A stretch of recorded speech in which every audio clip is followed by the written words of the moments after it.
What's up, guys? Thanks for joining me on another Sunday for an astronomy presentation. Today, we're going to be covering moons, and we're going to be covering a particularly special moon around Jupiter, and that's the moon Io.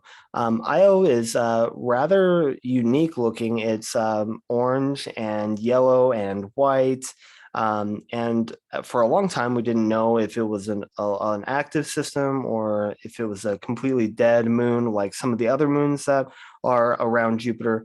And through some fantastic discoveries, we find that it's actually quite alive, it's geologically active, and it even has an atmosphere, which is kind of cool.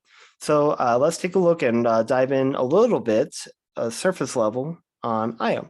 So Io orbits Jupiter at an average distance of 262,000 miles from the planet. So about the same distance as Earth is to our moon. So we have that kind of connection. And another kind of cool connection is Io is about the same size as Earth's moon too. So we kind of have that really neat connection between Io and our own moon. It is the most volcanically active system in the entire solar system, which is pretty cool.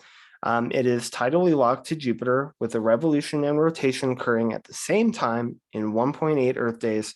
So the same side of Io is always facing Jupiter. It's kind of unique about it, and it plays a unique factor in why it's so geologically active.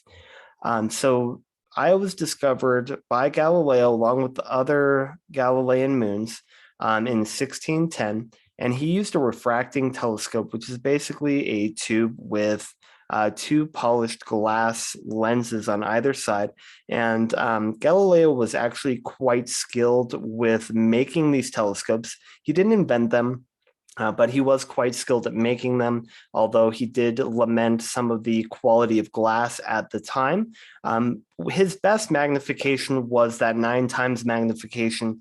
And in 1610, he looked up at Jupiter and he had seen the Galilean moons, but not Io at first. He actually didn't discover Io until a few days after he had started seeing the moons around Jupiter. And that's because Io had to move in its orbit to be visible for us here on Earth. So kind of a unique way of discovering, kind of a dramatic way of discovering Io. So it's very interesting.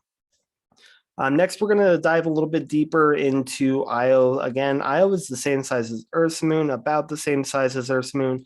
And we named Io after the god priestess Hera. So we're hearkening back to naming objects in the solar system after Roman deities, which is a very common theme throughout the solar system, with one very notable exception. And the most geologically active planet or moon in the solar system, of course, is going to have a variety of features such as mountains, ridges, volcanoes.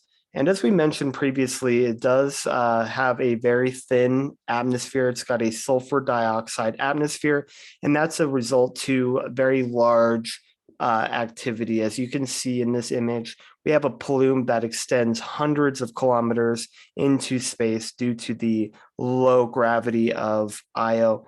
So it contributes to the atmosphere. It's very interesting. Unfortunately, we don't know of any life forms that thrive in sulfur dioxide, so that is unable to support life as we know it.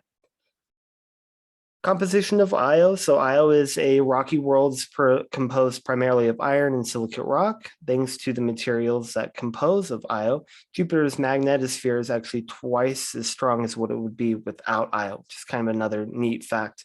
The tidal forces between Jupiter and Jupiter's other moons allow it to stay internally hot, which allows that volcanic activity to progress.